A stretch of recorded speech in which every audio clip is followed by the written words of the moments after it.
Welcome, everybody. I'm not going to wait any longer, but Right. but people may still stream in, and everybody, welcome. We have the incredible pleasure today of having a couple of guests, but I just want to say to everyone that Jordan sends his regards, and he's unfortunately not able to be with us in person today, but he will watch the video for sure, and he sends his regards. Today we have a friend of the ACO, Sarah Jamison, introducing to us a friend of hers, Charlie Visconage. Is that how you pronounce your last name? Yeah, you got it right. Oh, wonderful. I love that name. You may remember Sarah from our interview in August 7 to be precise. And if you haven't gotten to see it, her video is up and it's wonderful. She talks about her work, and she's a colored pencil and mixed media artist, if I could define her that way. She's wonderful.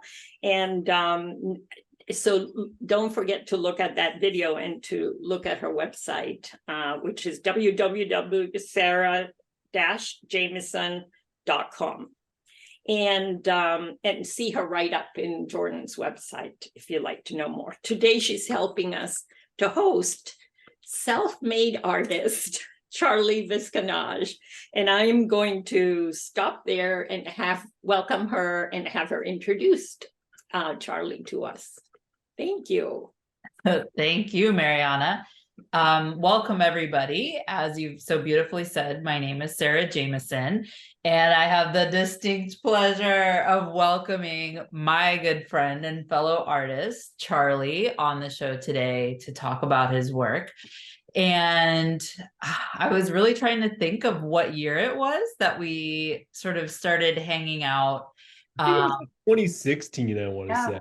2016 is what I came up with. And I believe the first time we hung out, I had bought from you a piece of work that had caught my eye because it was, I don't know if I want to call it Zeus, but we'll call it Zeus or similar. Yeah. And the painting said, "Destroy all mortals." And I was like, man, that's great. I need to have that in my house. I need this person to be my friend. And so that was the first time that I really got introduced to you and to your work. And I was so struck by like the humor and the earnestness.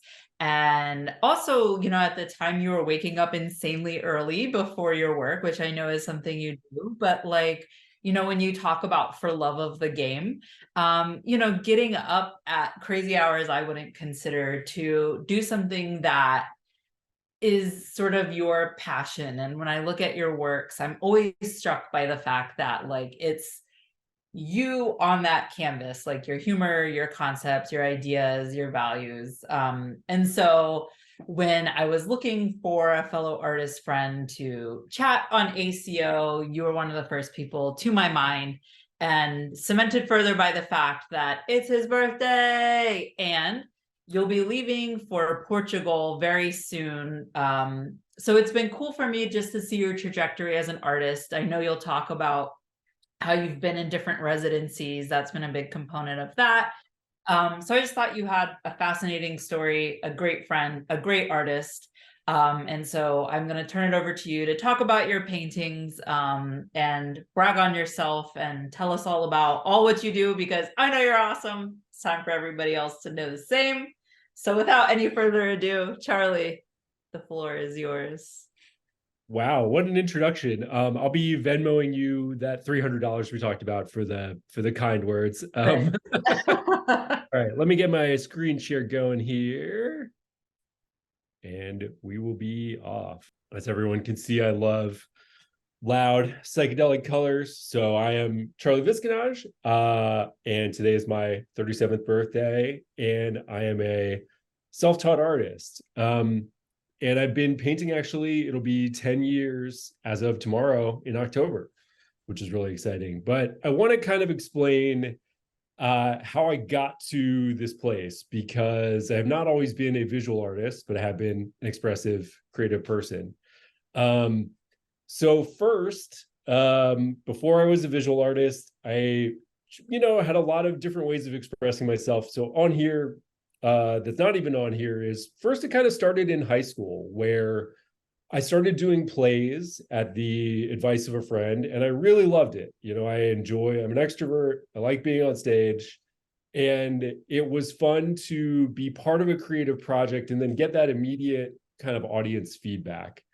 And then after that, in college, I competitively ballroom danced, which is an art and a physical sport. And I was not very good at it, but I had a lot of fun. It just took a lot of effort in order to be remotely good. But you kind of understand, again, you're interacting with the audience, you're seeing people's reactions in real time, you're trying to not step on your partner's feet. There's a lot of lessons in there. I also had a radio show with some friends in college where our time slot was, I guess, Sunday mornings from 2 a.m. to 4 a.m. So usually we would hit the bar or a party and roll into this college radio station and play music and talk, and people would call in and say how much they didn't enjoy it. But we had a lot of fun.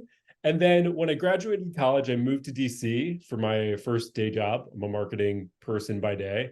And so I was really dead set on doing improv. I had also done some improv comedy in high school along with the play stuff. And I really loved it. It was a fun way to meet people. Again, as will continue to be a consistent theme in this talk, I love being on stage. And so that was really fun for me, but I could not get on an improv team. And rather than continue to hone my craft, I decided to say, forget that. And I, with some other friends, started my own live late night talk show, which is what this picture is from our final episode, called The Charlie Visconage Show. You can find it on YouTube, exactly like that. And we primarily staged it at the DC Arts Center on 18th Street that's still there in the little black box theater in the back. And it was myself and like 14 friends, and we did everything for it. We wrote original jokes. We had guests on the show who were local DC kind of people. And that's how I first met a bunch of visual artists. So one of them is this guy, Matt Ciso, and his wife, Dana Ellen. Both of them are full-time artists. They still live in DC. And so that was kind of like how I came to begin painting, because the show ended in August of 2013. So also another 10-year anniversary last month. And at the time, I was like, oh, I'm going to be an improv guy. I need to kind of ride off the momentum of the show. My brother was in Chicago at the time studying improv. He's a couple years younger than me and is actually very good at it. Whereas I think my skill level kind of peaked at a certain point. But I didn't end up doing that. I stayed in DC and I was kind of at loose ends about what I was going to do creatively. And Matt at the time lived in Adams Morgan, and he was like, just come over and paint, just try it. Because he had been a guest on my show a few times, also a very dynamic person who likes to be on stage and kind of hold court. And so, Matt is a little bit older than myself, and kind of having that person to, in a way, give you permission and to kind of, help explain just what are materials and what are things that you do really helped kind of give me some confidence. And here's the exercise that we did. I'm going to share it for everybody. We would sit and he'd set up a little table for me, drink a few beers, and he would get subscriptions to, and I think he still does, to like sort of trashy magazines like People Magazine or something like that. And he would just be like, just go through, flip through. And when you see a photo spread or an ad that you like, copy it, but don't try to make it hyper real. Just do it in the way that feels intuitive to you, as kind of a warm-up exercise. And this is the thing I will still go back to, frankly, if I have no idea what I'm going to do. But kind of doing that with Matt, I was like, man, I really like this. Matt went with me to the art supply store for some of my first few visits, Blick in DC, and kind of showed me the sort of starter materials to get. And again, for me, having that person to just be like, here's what here's the stuff, and then go on and do it. I've stuck with it for a long time. And then, after a time, I moved out of the apartment I was in, I had been painting in the apartment. It's kind of taken over. So I moved to a studio space in Tacoma Park that's still there in somewhat of a fashion, DC Arts Studios. And I think that was kind of a, you move to a next level and then you're at the bottom again, where I was like, oh, okay, like I can freely make a mess here. I can meet other artists here. And that was really amazing and helpful too, because everybody's on their own kind of different path, kind of artists of all ages, people who were younger than me, many who were older, kind of retirees. And that was really cool. And as Sarah mentioned, at that time, there was no remote work for my field. So I was getting up at 5 o'clock in the morning and either driving my car or riding my bicycle from Northwest DC to Tacoma Park and just groggily painting for a couple hours. And then everyone else in my life would get the worst of me for the rest of the day.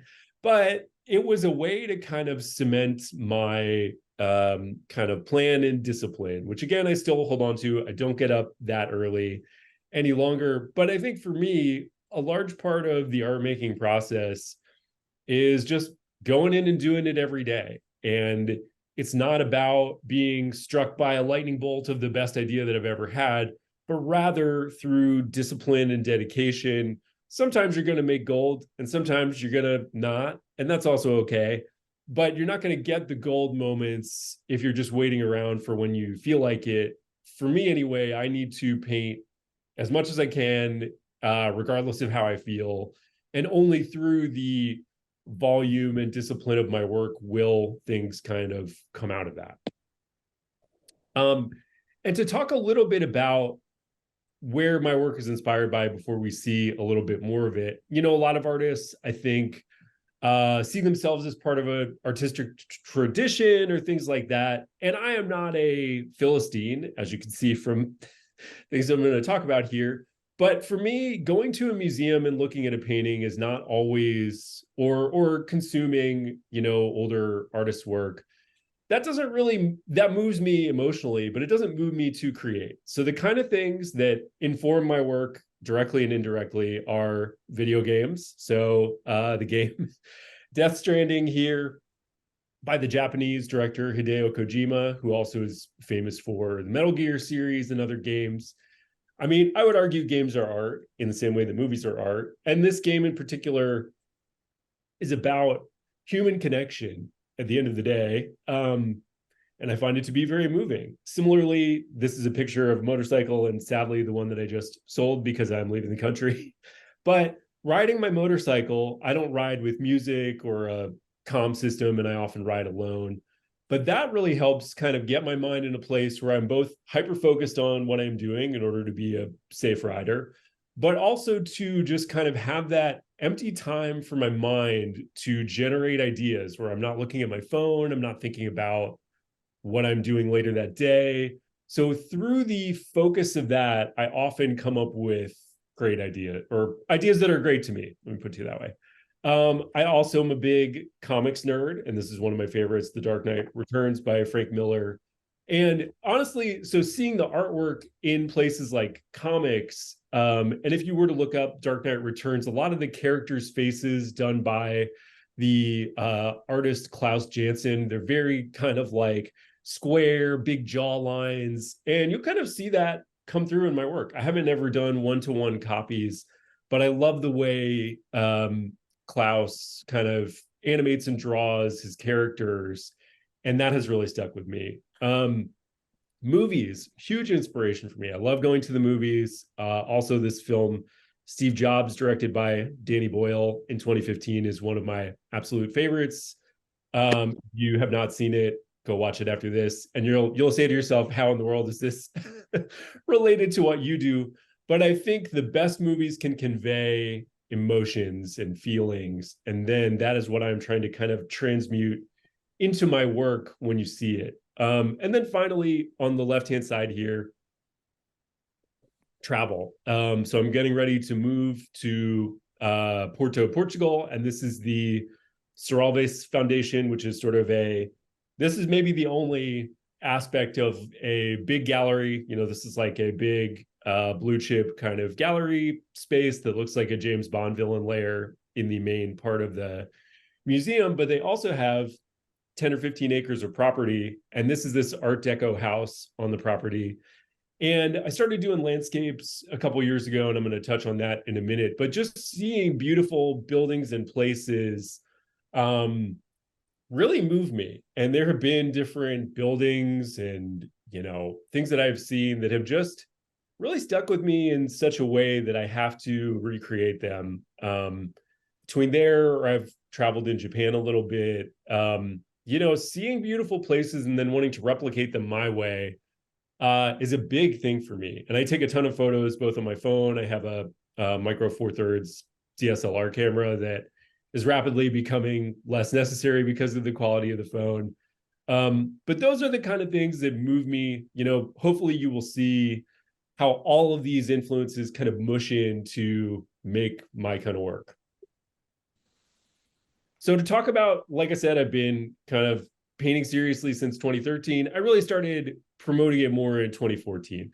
So I was sharing about my space in Tacoma Park. This is the outside of my studio there, where I would hang everything up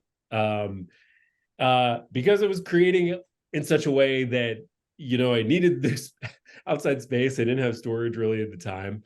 But, when I see these older pieces, before I had kind of formed exactly who I was going to be with it, I'm still very pleased with what I see. They're rougher around the edges. And then there are still ones where I'm like, how did I do that? Or I'm not sure I could recreate it now.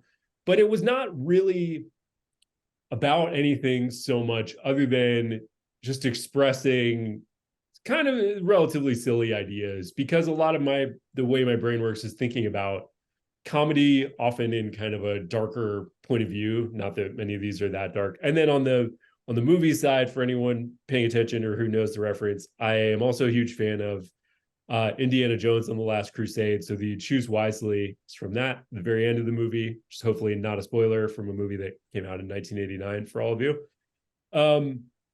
But the palette has stayed very similar. So that has been true for me over time. Is I love bright colors. I love human figures, and then later landscapes, but kind of I wish the world was bolder and brighter, and I try to dress that way, and I love being places that make me feel that way.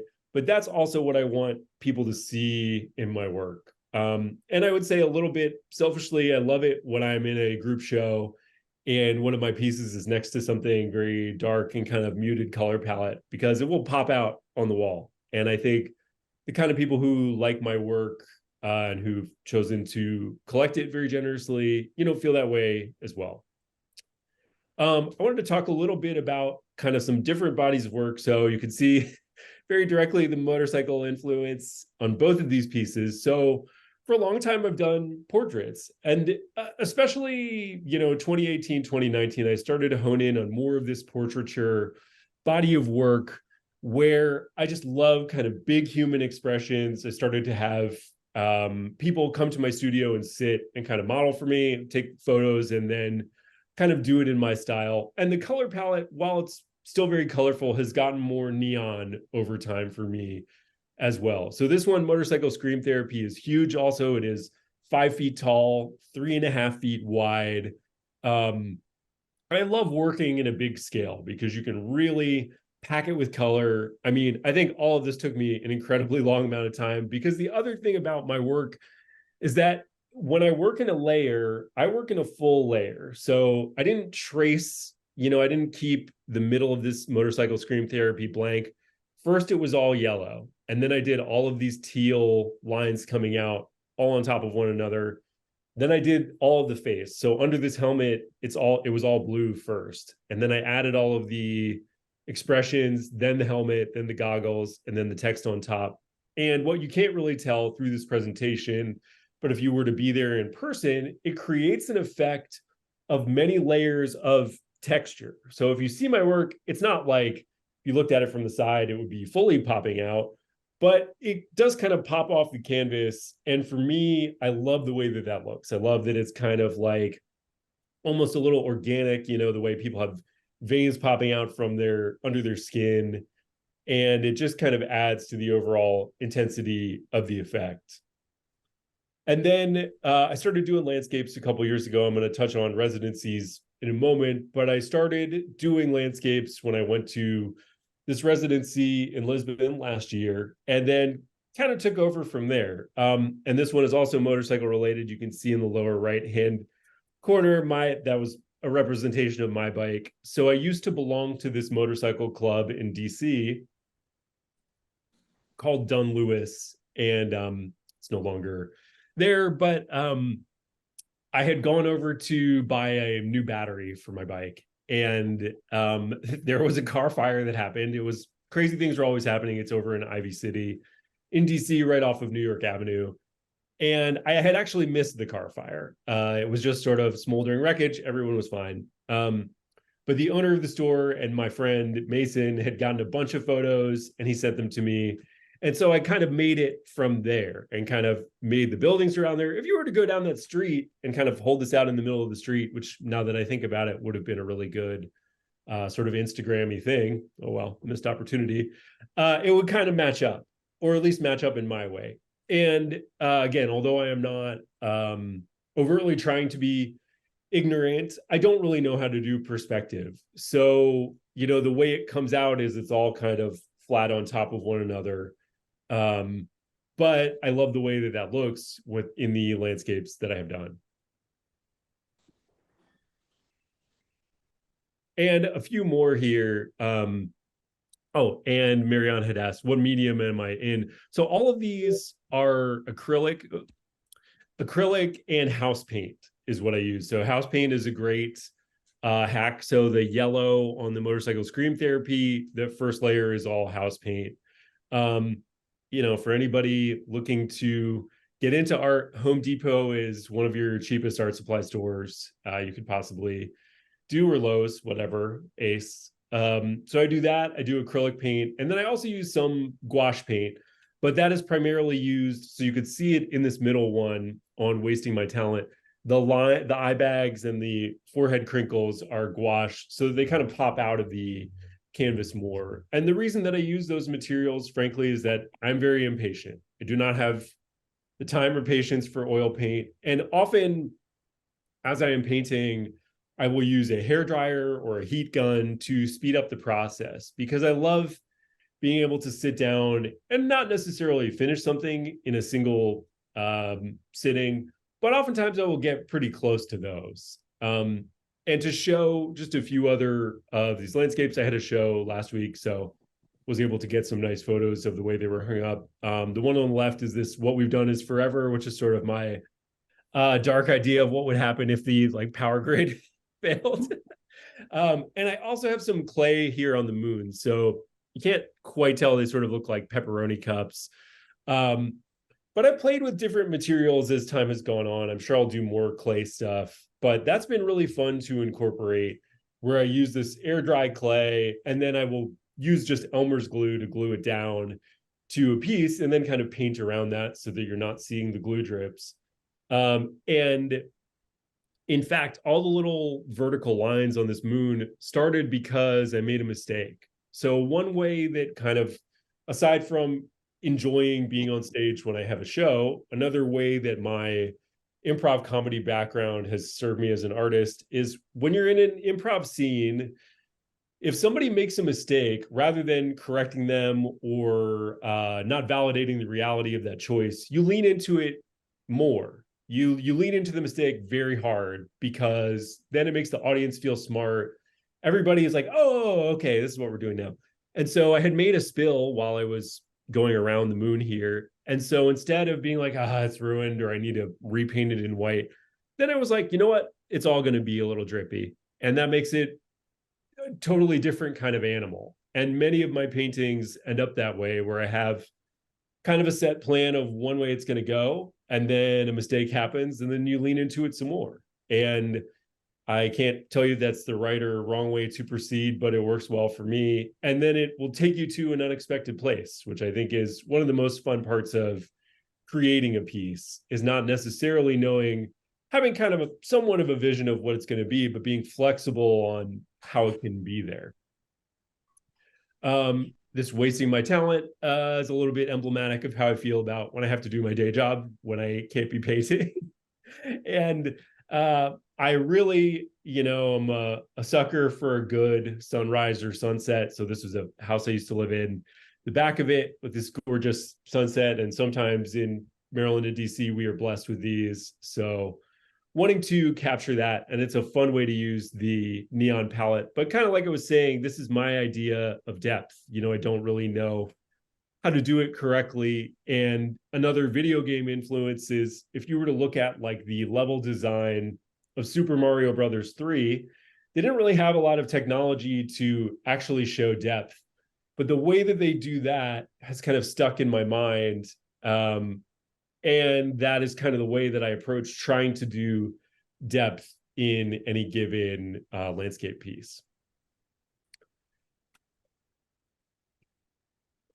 So one thing that I have been very lucky to participate in is a lot of residency experiences. And if you're an artist watching this, I think do those if you can, and try to find ones where you can be successful. So I've only done one US-based one, but I find that applying to foreign ones is a great way to travel on the cheap and to actually get into them, because many in the US are incredibly competitive. There's a million artists that are much better than me who get to go to like Vermont Studio Center, but I don't need to go to Vermont Studio Center because I went to Trebnje, Slovenia, which is me in this left-hand side picture of this JFK painting that I did in 2018. So I was really fortunate to go to this self-taught artist workshop, which was also a recommendation that I go of my friend Matt Ciso, who I mentioned earlier in the presentation, where it really set a kind of high bar for residency experiences for me. It was 10 days in this kind of middle of nowhere in Slovenia. You fly into Zagreb, Croatia, which, if anyone has not been, is kind of interior Croatia. There's old Soviet fighter planes like rusting on the tarmac. The city is very kind of gritty and old. And then I got picked up, driven across the border to Slovenia. And it's kind of this beautiful valley in the small town that has, one bar, one grocery store, a couple restaurants, and this self-taught artist center, because there's a big tradition of self-taught, or what would be called naive art, in Eastern Europe.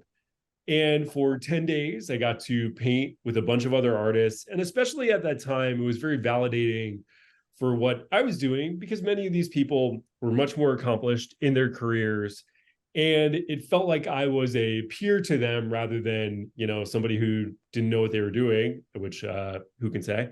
But it was really amazing to learn about how other people make work and to just socialize with other artists. I hadn't been doing that quite as much at that time. And then in the following year, really tried to go to more people's shows and just cultivate even more artist friends and things like that. And that kind of led to Funland, which you'll see on the right here. So this was a residency at a former art space called Hole in the Sky Collective, which was in Brookland in DC, which no longer exists, sadly. But the concept for this show was an immersive art installation, kind of modeled, very inspired by Meow Wolf and places like that, where not only did I have paintings hanging on the wall, but I designed sets. So you can see kind of this carnival mouth that we're all standing in front of. And it was, you can see me there. I'm pretty tall in real life. So it was a couple inches higher than me, suspended from the ceiling, where the overall conceit was kind of like one's experience as an artist. So we had all of these experiences that were meant to kind of emulate that feeling. So, and I was able to incorporate a lot of people who I still knew from the improv and acting community, which is who all of these other people are. So we had two of my friends who were fortune tellers, but they were your parents who were disappointed that you had not chosen a more practical career path. And people would go in and get their fortune told, but kind of it would bend that way. And then there was this hall of former artists. You can see my friend Analia was Frida Kahlo. My friend Chris was Andy Warhol, because I think many times people's reference point for art is only famous names. And so when you tell some people that you're an artist, they're very quick to be like, oh, I love whatever extremely mainstream artist, whatever. And that doesn't really hold any water for me. But they were interacting with people throughout the night in character. And then the centerpiece of this experience was a BB gun range where when people were in line, they had to make a target that was their own inner demon. So because there is such a myth of, if you're an artist, you got to be dark and kind of tortured and everything like that. So that was a big hit. And then the other attraction we had was a rejection letter, like paper shredder. So other artists sent me their real rejection letters, and I printed out a giant stack of them, and people got to enjoy catharsis by shredding them so that, hopefully it would bring them good fortune for applying to other art shows.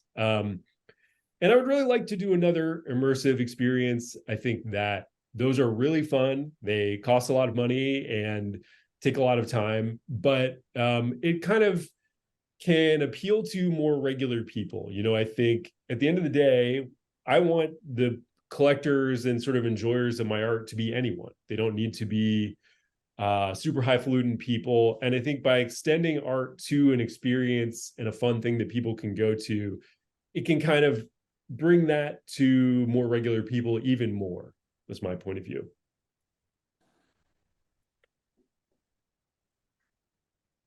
I had 2 other residency experiences so far. So in February of 2020, before we knew that COVID was really as horrible as it was going to be, I went to Japan.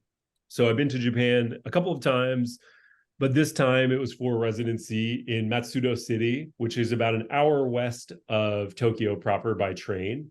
And to, those of us who live in the West, it would seem like a pretty big city still, lots of tall buildings. But you could kind of get to the end of the main drag, and then there was a very beautiful river outside of the town.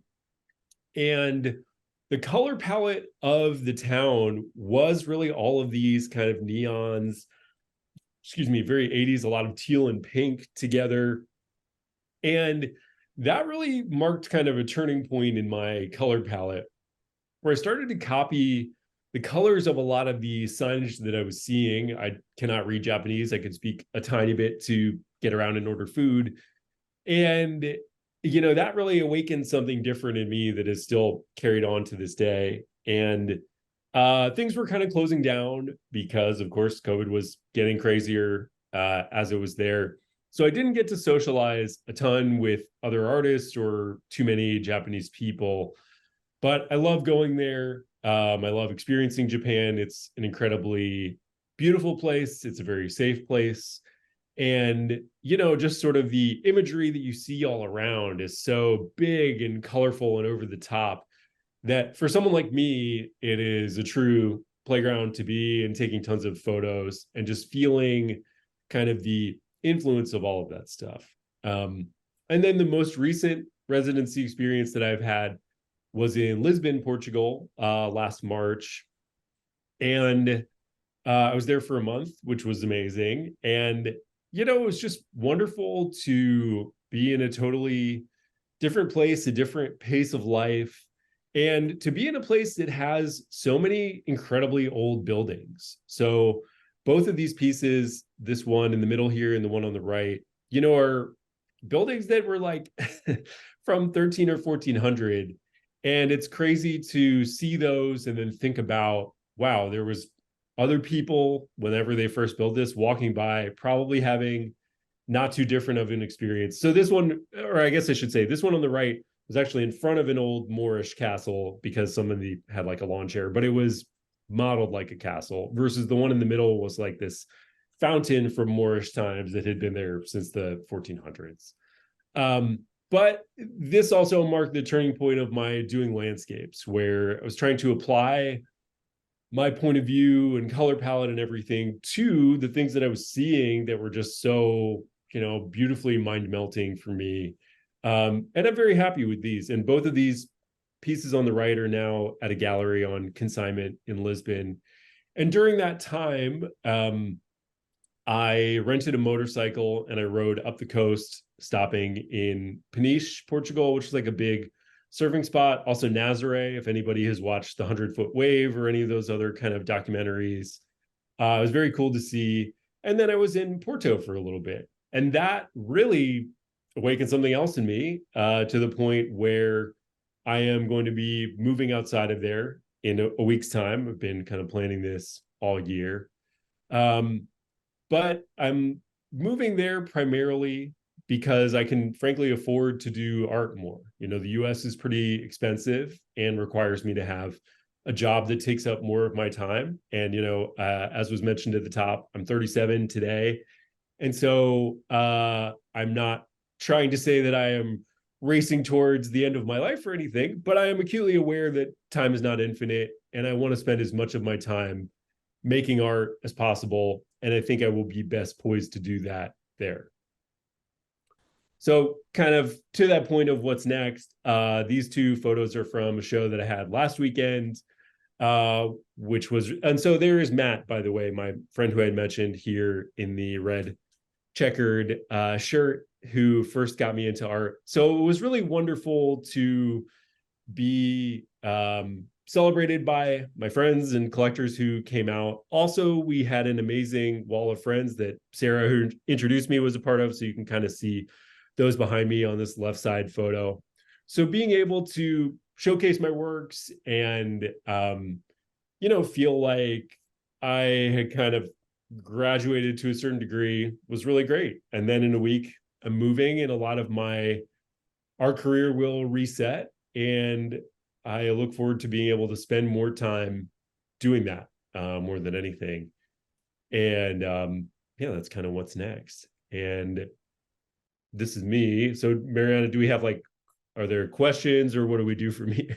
Yes, this is perfect. Thank you so much.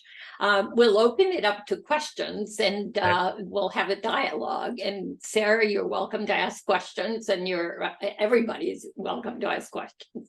So let's take it from there and see. Anybody have questions? Unmute yourself and please ask away. I have a question. What is the role, like a lot of your pieces incorporate some amount of text. So can you talk a little bit about like the narrative aspect that underlies your work, how you see that functioning, where your inspiration comes from, anything to know about that? Yes, thank you. That is like a glaring omission. But yeah, so I think especially in the beginning, and they do still have text on them, but now they're often on the topper sides. I think it helps tell the story of where my work, you know, what I'm trying to convey with the characters that I'm working with. So to kind of go back, like, I mean, like, you will die, earth will burn, hold nothing back. It's pretty overt about what I'm trying to get at there. And I don't think that that would have been communicated without that. So, you know, sometimes my text will come from a conversation with a friend, or will be, you know, a line of dialogue I overhear in a movie or something like that. I mean, in this case of You Will Die, Earth Will Burn is my reaction to climate change and people who think that by buying an electric car or any other market solutions that we are going to get out of this. And I personally don't believe that. And instead, I think that your time is better spent just trying to live as much as you can. And in this recent show, kind of to build on your question, Sarah, I hadn't really written out descriptions of what I meant by my work ever. And so within the show document for this show that I just had, I finally kind of put in words where everything came from, what it all means. And so for me, I think having the text on my pieces can help add into the intensity of it all, to give you an idea of where my head was at when I was making them. I don't believe in doing like Untitled 01 or something like that. That would not be authentic to me. But yeah, oftentimes they come from conversations, from lines of dialogue, and then I will kind of remix them. I wish I had a photo of it. Far in the back there, you can see this face kind of between me and this person. It's called I Finally Understand. And so that one, my grandparents are buried in Greenmount Cemetery in Baltimore City. And it's a huge graveyard. But the way that I can locate their plot is because there's a really disturbingly titled grave that just says, "Now we finally understand," which is so heavy and bleak, but it has always stuck with me. And I mean, truly navigating this ye old cemetery is hard, and that's how we all remember it. And so it's kind of like everything that I am sensitive to and take in, I have a million notes in my phone just for future text ideas as well, and kind of will draw upon those, hoping to match the image with those when I don't know where it's going to go. Other questions, please don't be shy. I think Charlie welcomes. I have a question. Okay. So Charlie, you said you're self-made, and I really appreciate that. And it's very encouraging for all of us actually to know that you can just sort of turn the page in your life and decide to be an artist and put down your thoughts, which is fantastic. And so I'm wondering if you ever will or are interested in taking sort of more formal art lessons ever, or do you think that would actually disrupt some of your spontaneity? Yeah. Have you seen the film The Departed, Mariana? Yes, Okay. although I don't remember it much. Okay, well, there's the line that Matt Damon's character says to Jack Nicholson when he first is becoming a mole for the mob inside the police. He says, "School's out." And I think that that is the case for me, you know. Yes. Like I said, I'm not anti-culture, I'm not anti-learning, but I do think, yeah, that would probably disrupt what I am trying to accomplish. But to your question though, if I don't know how to do something, I go to YouTube. You know, if I'm like, how do I do, you know, the straightest possible line, and you know, using like a laser level and tape. So, you know, if I have a technique question, I don't hesitate to try to figure that out rather than just like blunt force it. So, you know, maybe that's kind of a middle ground where I will, or like I've made some paper mache sculptures in the past, and, you know, learning how to do that. I watched, you know, an hour-long YouTube with somebody where they were like, okay, here's the chicken wire that you buy, and here's how you do the paper mache and the kind of paint you should use on top. So I guess if that counts, then that would be the kind of instruction that I look to when I, you know, when I'm like, okay, here's what I want the final thing to be, but how do I work backwards and make that work rather than just struggling and, you know, banging my head against the wall. Right. Yeah, thank you so much. Other people questions, and there is a comment on the chat that says that it's Mary Beth who loved hearing you and your journey, and best wishes in Porto. She also says she loves Matt Ciso and Dana Ellen, who are wonderful intuitive artists themselves. Yes, so they are. That's really, really nice. Thank you, Mary Beth. And she's affiliated with the Visionary Art Museum. Oh, wow. Well, that's I think that's high praise. You're absolutely right. Any other questions? Oops, sorry, I didn't mean to do that. Oops, I think I chose. Let me do that. In terms of in Porto, I have another question. In Porto, Sure. do you hope to find? Are you taking like supplies from here, or do you think you'll have enough? You'll have enough access to like Home Depot like stores and others. Great question. So in Porto proper, they have Rico Depot, not Home Depot, but I did last time when I was there in June, I did some sculptures for a band that I met. I've done some of these foam sculptures in the past, and you know, I had met them actually a couple times, and then was finally like, hey, can I just make something for you guys because I love your music so much? And so I made them some of these sculptures, and I went to Home Depot, there, Brico Depot. And then there's also a pretty good art supply store in downtown Porto called Ponta dos Artes. However, I was actually on the Blick website this morning making like a final paint buy because there's some stuff that you cannot get. So things in particular, I really like cadmium-based acrylics. I mean, they're hazardous for your health, but they're for painting, not eating, so it's fine. And then their golden acrylic paints make these a line called So Flat, which I use a lot. And they're these neon colors, kind of comes out a little liquidy. So you can actually see some of that in the hair of this character, the You Will Die, Earth Will Burn. And I use those so much. So I'll buy the like giant jars. So I think one of my bags, at least half of the suitcase, is going to be all art supplies. And when I was over in June, I had left a small table easel with a friend. So they're holding on to that for me. I'll probably buy it over there, but I'm planning on making my apartment there my art studio, not going to be renting an outside one. I see. Right. That will save you money and increase productivity. Yeah. And you're lucky to be in such a wonderful, wonderful place. Oh, yeah. And access to the rest of Europe too, which is quite a wonderful place. That's great. What do your parents think about art, your art, and have they had an input? Have they had an input?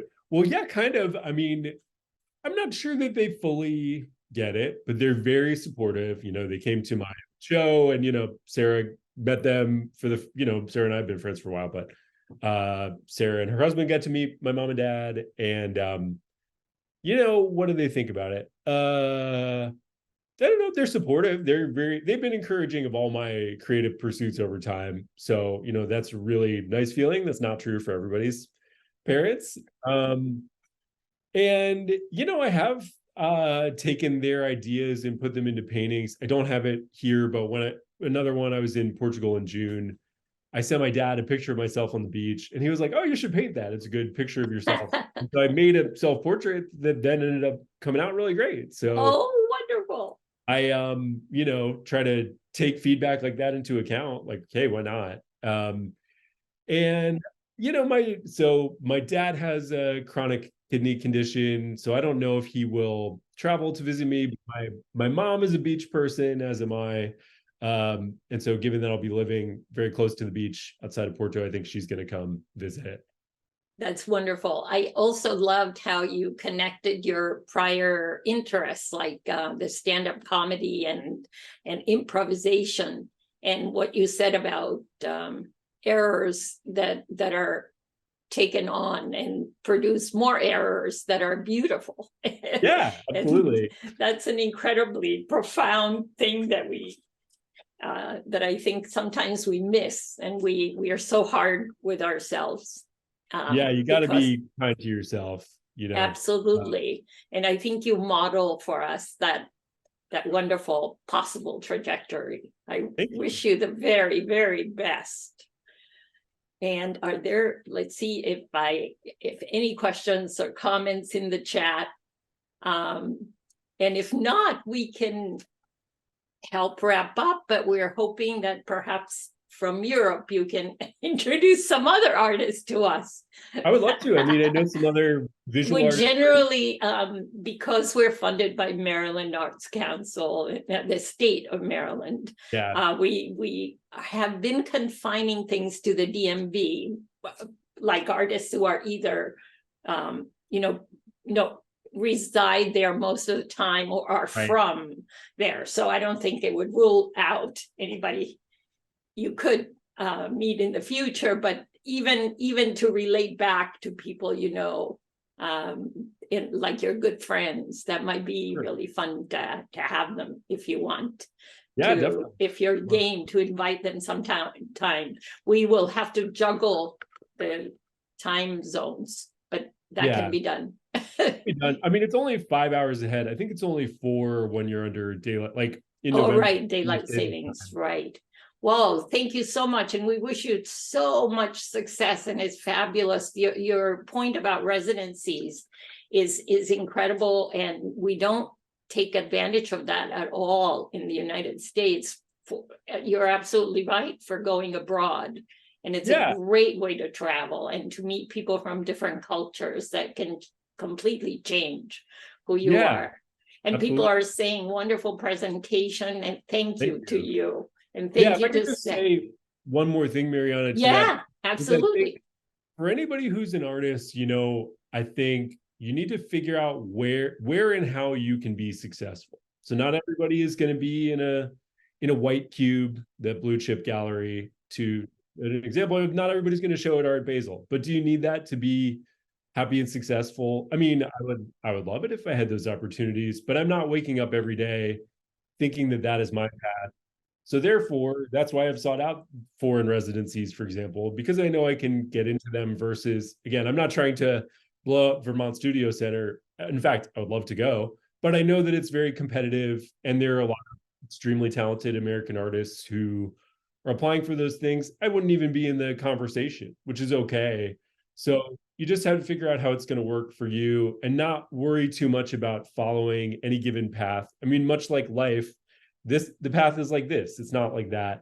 And I think the more that you can accept that it's just going to kind of be, rather than have to be anything, the better off you're going to be. Great. And those are wonderful words to conclude our interview. But I want to say a couple of things to people before everybody leaves. Our thanks to both of you. This was amazing. And also our next artist is Donald J. Ely, who is an illustrator, muralist, community organizer, coming up in 2 weeks. And also beyond that, we have Kevin Sherry, who's a published children's book illustrator.